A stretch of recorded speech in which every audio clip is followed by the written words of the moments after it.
आज मैं आपको पैल्पिटेशंस की नंबर 1 रेमेडी बताने वाला हूँ। सबसे पहले ये जानना जरूरी है कि पैल्पिटेशंस होती क्या है। पैल्पिटेशन का मतलब है दिल की बेकायदा धड़कन। अचानक दिल की धड़कन तेज हो जाना, घबराहट होती है, इर्रेगुलर हार्ट बीट हो जाती है, कभी आती है कभी चली जाती है। तो सबसे पहले मैं आपको उन सारी वजूहात के बारे में बताऊंगा जो इस मसले की असल जड़ है। फिर उस रेमेडी पे आते हैं। सबसे पहली वजह है स्ट्रेस। स्ट्रेस आपके कार्डियोवैस्कुलर सिस्टम को डायरेक्टली अफेक्ट करती है और इस सिस्टम के पीछे जो बॉडी के इलेक्ट्रोलाइट्स इस सिस्टम को कंट्रोल कर रहे होते हैं, इनमें भी बिगाड़ पैदा कर देती है। मेडिकल की इस्तिलाह में इन्हें स्ट्रेस इंड्यूस्ड पैल्पिटेशंस कहते हैं। दूसरी वजह है कैफीन। ज्यादा कैफीन भी पैल्पिटेशंस की वजह बन सकती है क्योंकि कैफीन एक स्टिमुलेंट है और ये दिल को डायरेक्टली अफेक्ट करती है। मैं अपनी बात करूं तो मैं आजकल रोजाना 1 कप कॉफी पीता हूं, लेकिन माजी में ऐसा नहीं था। मुझे याद है 5-6 साल पहले तक मैं एक दिन में कई कप कॉफी पी जाता था। लेकिन मैं आपको बताऊं कि आज में और उस वक्त में क्या फर्क है। आज मैं ज्यादा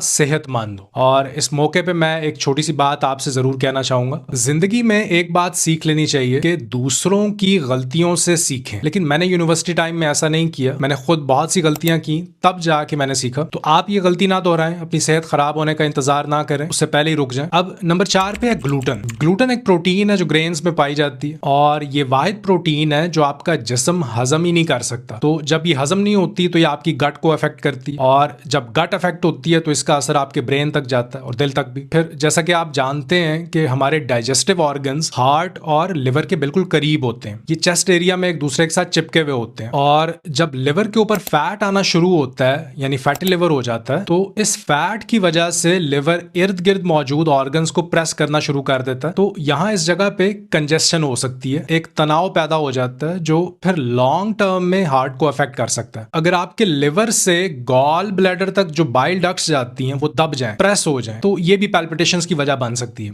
फिर फूड एलर्जीज भी एक बहुत कॉमन वजह। जब आपको किसी चीज से एलर्जी होती है तो आपका पल्स रेट थोड़ा सा स्पाइक करता है, मतलब दिल की धड़कन अचानक तेज हो सकती है। तो ये सारा मसला जो है इसे मेडिकल की इस्तिलाह में गैस्ट्रोकार्डिक सिंड्रोम कहते हैं। यानी गैस्ट्रो का मतलब है डाइजेशन, कार्डियक का मतलब है दिल। इसका मतलब ये है कि आप कोई ऐसी चीज खा रहे हैं जिसे आपकी बॉडी एक्सेप्ट नहीं कर रही। तो इसमें सिर्फ पैल्पिटेशंस ही नहीं और भी सिम्टम्स सामने आती हैं, जैसे कि हार्ट बर्न, गैस, ब्लोटिंग और कभी कभी डायरेक्टली चेस्ट पेन भी होता है। इसलिए अगर आज मुझे पैल्पिटेशंस हों अगर, तो सबसे पहली चीज जो मैं करता वो ये देखता कि कहीं जो मैं खा रहा हूं वही तो प्रॉब्लम नहीं पैदा कर रहा। अब एक और चीज मैं आपके इल्म में लाना चाहता हूं, वो ये है कि कुछ मेडिकेशंस भी पैल्पिटेशंस का बाइस बन सकती हैं। इसमें स्पेशली 2 तरह की दवाइयां हैं, एक जो साइनसेस को डीकंजेस्ट करती हैं यानी बंद नाक को खोलती हैं, और दूसरी एंटीबायोटिक्स या एंटीफंगल दवाइयां। थायराइड की मेडिकेशंस, एंटीसाइकोटिक दवाइयां या एंटी डिप्रेसेंट्स, ये सारी दवाइयां पैल्पिटेशंस की वजह बन सकती हैं। ये वो चीज है जो आम तौर पे लोग नजरअंदाज कर देते हैं और ये actual elephant in the room है, अंग्रेजी में जो कहा जाता है। तो अगर आप इन दवाइयों को ले रहे हैं तो आपको शायद ये पता ही ना हो कि पैल्पिटेशंस की असल वजह आपकी मेडिकेशंस बन रही। अगली बात नंबर 6, हाइपरथायरॉयडिज्म। ये इतना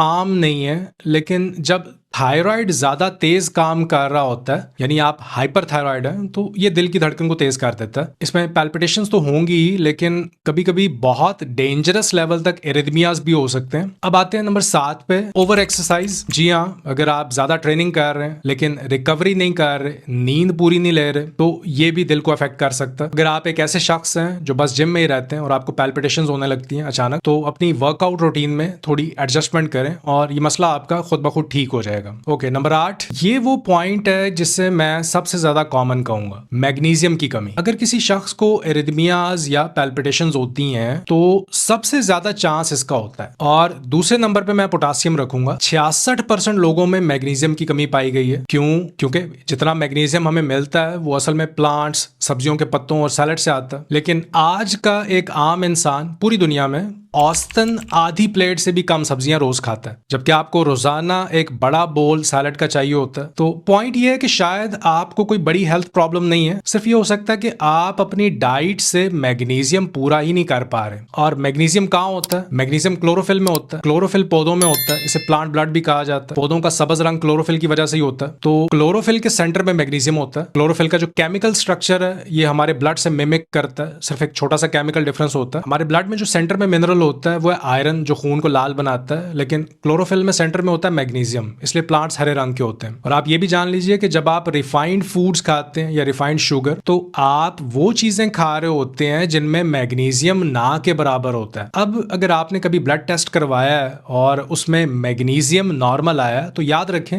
99.8% मैग्नीशियम तो आपके सेल्स के अंदर होता है, ना कि ब्लड में। यानी ब्लड टेस्ट से वो असली कमी नजर ही नहीं आती जब तक आप इंट्रासेलुलर मैग्नीशियम टेस्ट ना करवाएं। फिर बहुत सी दवाइयां आपकी बॉडी में से मैग्नीशियम को डिप्लीट कर देती हैं, स्ट्रेस भी मैग्नीशियम को डिप्लीट करती है, इसकी कमी कर देती है। तो अब आपके पास दो ऑप्शंस हैं। मेरी तो राय ये होगी कि आप सैलेड का इंटेक ज्यादा करें, रोजाना एक बड़ा बोल सैलेड का। आप चाहें तो सप्लीमेंट भी ले सकते हैं। मैं आपको रेकमेंड करूंगा मैग्नीशियम ग्लाइसिनेट। मैग्नीशियम एक बहुत कॉमन इलेक्ट्रोलाइट है, और अगर आप सिर्फ वेजिटेबल्स अच्छी क्वांटिटी में खाना शुरू कर देते हैं तो आप मैग्नीशियम और पोटासियम दोनों को कवर कर लेते हैं, यानी एक तीर से दो शिकार। बस इतना याद रखिए कि ये कमी सिर्फ एक दिन में पूरी नहीं होगी, इसे पूरा होने में हफ्ते या कभी कभी महीने लग सकते हैं, तो थोड़ा सब्र रखना जरूरी है। लेकिन मुझे लगता है कि ये टॉपिक बहुत अहम था, स्पेशली उन लोगों के लिए जो इस मसले से गुजर रहे हैं। उम्मीद करता हूँ ये वीडियो आपके लिए फायदेमंद साबित हो। मैं आपसे मिलता हूँ नेक्स्ट वीडियो में। अपना ख्याल रखिए।